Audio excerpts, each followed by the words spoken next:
Since I started this YouTube channel, every video and ecosystem that I've made has been filmed in this room, but all of that is about to change. This is my bedroom at my dad's house, and although it's a decent size, I've always been extremely limited on space. Making room for essential items as well as all of these tanks has been really quite tricky. To be honest, I've even sacrificed having a bed just to be able to move around in here. As I mentioned, all of this is about to change, and that's because me and my partner have finally managed to buy our own place after many years of saving. Amongst many other exciting things, this finally means I can design my very own ecosystem room fully from scratch. I'm going to be turning this spare bedroom into the ecosystem room. It's not massive, but it definitely has some potential. In the future, I've got plans to make a studio room in the garden, which will be about 3 to 4 times bigger than this, but for now, this will work just fine. The first step, after a bit of planning of course, is to get the room painted. Although it might not be to everyone's taste, the best colour for a room like this one is always going to be something quite dark. I'm not sure how well it comes across, but I've gone for a nice dark green. The dark green walls will significantly reduce reflections, and it will definitely put more focus onto the tanks.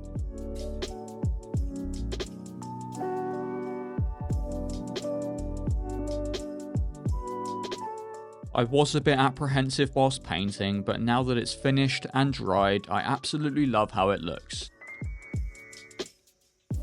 One thing I didn't really like about my previous setup is how crammed everything was. I'm going to completely switch it up and go for a more simplistic and aesthetically pleasing studio style room. I've got 2 of these shelving units, and they're going to serve as a place for my nano tanks and smaller setups.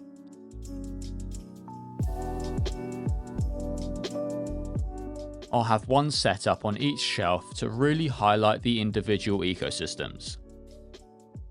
As for lighting, I'm going to use these under cabinet LED lights. I've used lights very similar to these ones to grow my propagation tubs. They've been going for about 4 years now, so hopefully these ones perform the same. I think the benefit to using these opposed to individual lighting for every single tank is that it's going to minimize the amount of plugs I need to use, and I think it will look much cleaner.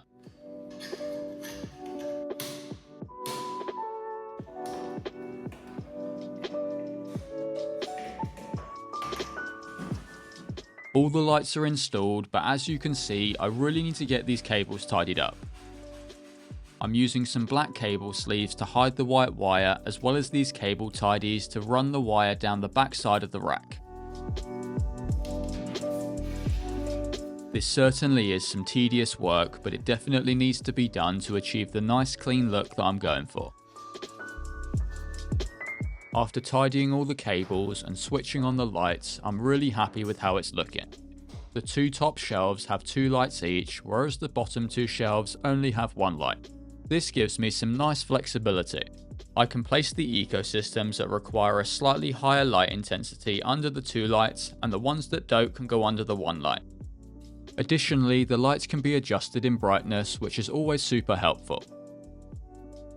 Each shelf is rated for 8 kilograms, which should be plenty for the nano ecosystems that will go on it, but just in case I'm going to add some supports. These wooden braces that I've painted black will add some strength and give me some peace of mind when placing on heavier ecosystems such as aquariums. I'm going to take a quick break from the nano racks and get my desk set up so I can actually start working.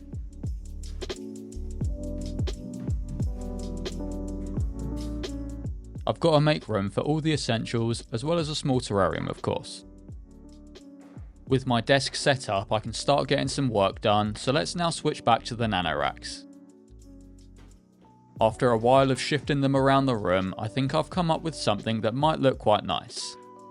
I'm placing them up against the wall with a space in the middle for a 36cm aquarium. One thing I'm doing different in this room is that I'm custom making the cabinets for every single one of my tanks.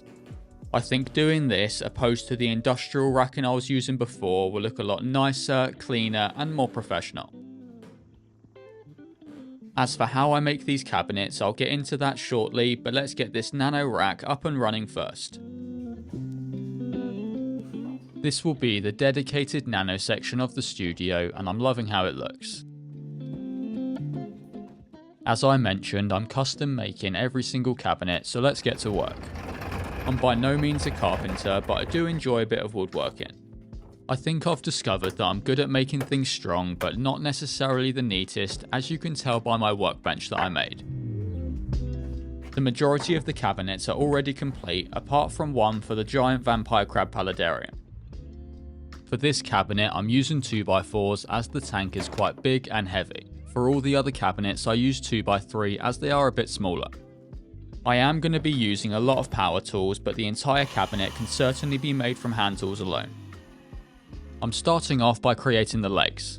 I'm cutting them about a centimetre longer than they need to be, and I'll explain why in a minute. Each leg is constructed of 2 pieces of wood screwed together. No matter how hard you try, the ends are never quite flush, but that's why I left an extra centimetre to play with. I'm marking the final length and then cutting the pieces now they're sandwiched together. As you can see, it's now perfectly flush. After repeating that 3 more times, it's time to make the part that the tank will sit on. The size of the paludarium is 100 centimeters by 40 centimeters, so I'm going to make this stand 101 centimeters by 41 centimeters. It's always handy to have the extra centimeter as a bit of wiggle room. If you know what you're doing, you can probably implement some nice joinery, but for me, these butt joints will work just fine. Just make sure you assemble them on a level surface and try and line them up the best you can.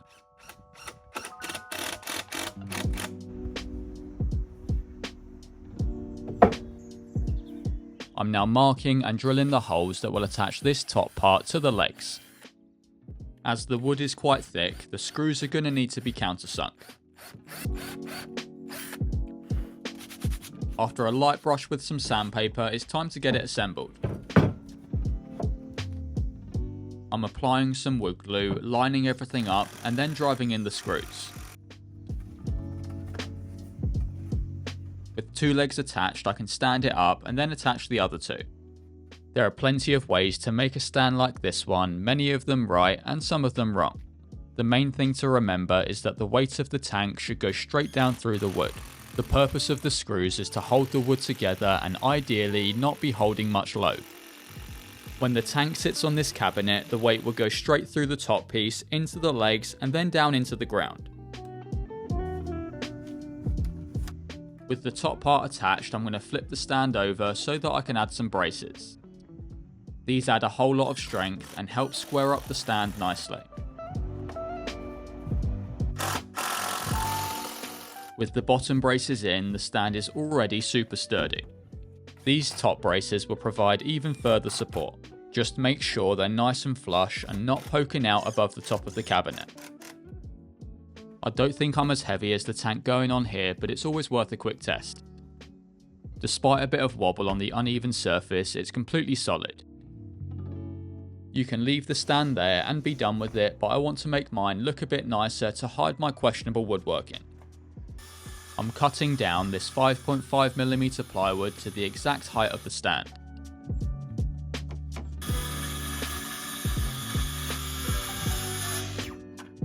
I can then measure and cut the sides and front and they'll all be the exact same height. To attach the sides, I'm simply countersinking some holes and then driving in some screws. As for the front, I want to be able to easily take it on and off, so I'm going to use some magnets. After drilling some holes, I'm screwing in these small, relatively strong magnets. This is an old shelf bracket that I'm cutting down into some small rectangles. Now I'm using a file to get off all the paint and to ensure that one side is really quite scratched up. These should fit inside the gaps where the magnets are. Next, I'm getting the plywood ready to attach these metal rectangles. They've got to be exactly in line with the magnets for it to work properly. I'm scratching at the wood surface, which will help the glue hold better. I'm using this Gorilla Glue, which expands and is super strong. It's unbelievably sticky, so do your best not to touch it. I'm placing on a thin piece of plastic from an old Ziploc bag and then clamping it down. Whilst waiting for the glue to dry, I've made some additions inside the cabinet. This top shelf will be for some plant propagations, and the bottom shelf will serve as some hardscape storage. A good few hours have passed and the glue has dried solid. As the glue did expand, it does need some cleaning up. A quick test fit shows that it fits just right and the magnets are the perfect strength that they're strong enough to hold the door in place, but yet still easy enough to pull it away. After giving the cabinet a light sand, I'm filling the screw holes around the sides. Now it's dry, I'm giving it a final sand and then a couple coats of paint.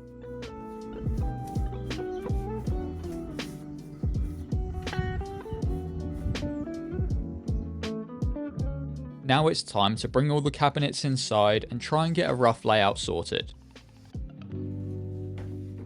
This is quite different from me, as my previous room was just racks on one side of the room, but now I've got the whole room to play with, so it's going to take some thought.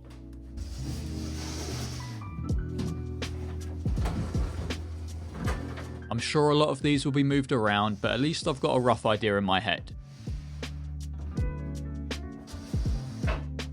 Now let's head back over to the nano area, as I've had a few more ideas that I can add.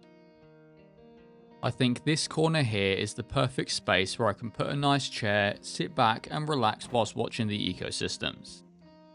I found this wooden stool that has some really cool branchy legs, and I think it will work great as a coffee table. Once the room is finished, this is going to be a super relaxing spot to sit back, watch the tanks and the ecosystems within. At this point, I've noticed that the room is really quite echoey, which is no good for audio quality. To fix this problem, I've started by attaching some 3mm hardboard to the joists inside the ceiling. Then I'm going to attach some sound dampening foam onto the hardboard. I could simply glue the foam straight to the ceiling, but it will be an absolute nightmare to get off and probably ruin the ceiling. I got these panels on Amazon and they're relatively thick, so hopefully they'll do a good job. To attach them, I'm simply using some spray glue adhesive.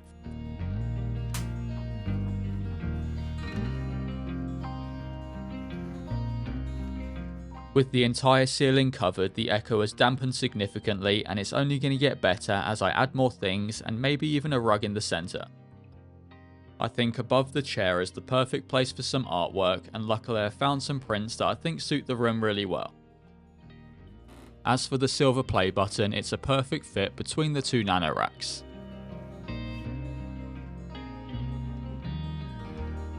With the nano corner ready, I think it's about time to start getting some ecosystems inside.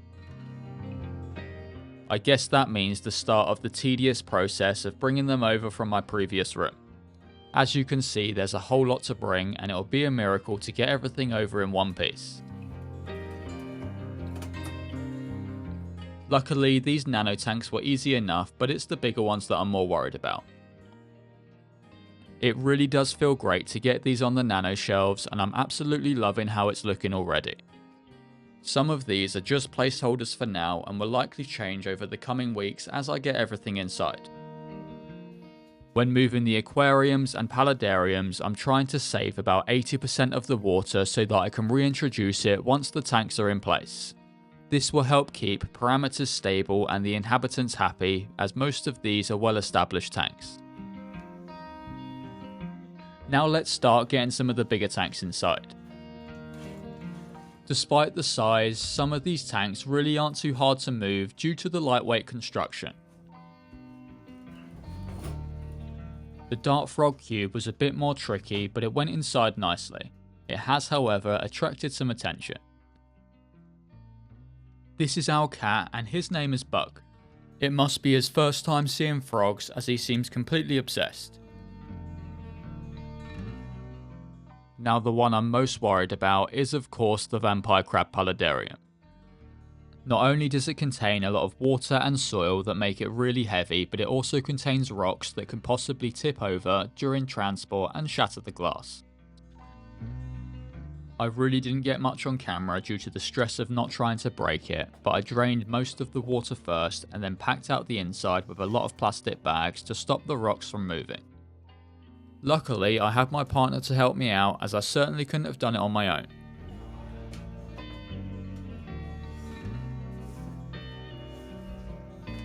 Unfortunately, it didn't completely go to plan and something did break on the way over. Luckily, it was only the glass lids that broke, which is probably the best thing that could have went wrong. I'm just covering the top with cling film for now until I get round to replacing them. Now the tank's filled up, it's a big relief to have this one done. The propagations can now go underneath, and as you can see, I've installed an LED aquarium light above them. At the base I've piled in some hardscape, but I do think it can be stored a bit more efficiently. The other cabinets are also being utilised for lots of other storage. This one for instance I custom made to fit all my glass, as well as a small drawer to fit all the glass cutting tools.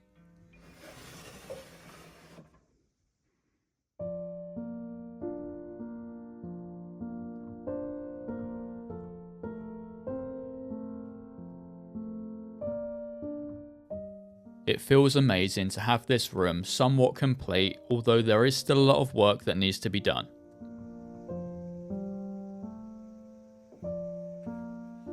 I do think the layout on this side of the room can be utilised a bit better, and the corner still needs to be filled with something. The nano section of the room has got to be my favourite, although I don't get to relax on the chair too much as it's usually occupied. I do want to apologise for the lack of uploads over the past couple months, but this new house stuff has been really hectic and I've been having to do a whole lot of decorating. Now that this room is done, uploads should be back to normal with plenty of cool builds coming in the near future. I'd love to hear your thoughts on this room and what you think you might do differently, as I'm always open to suggestions. Lastly, I do want to say thank you to everyone that watches these videos, as moving out of my dad's house wouldn't have been possible otherwise. I'm extremely thankful, and I'll certainly continue making these small ecosystems for you guys to enjoy.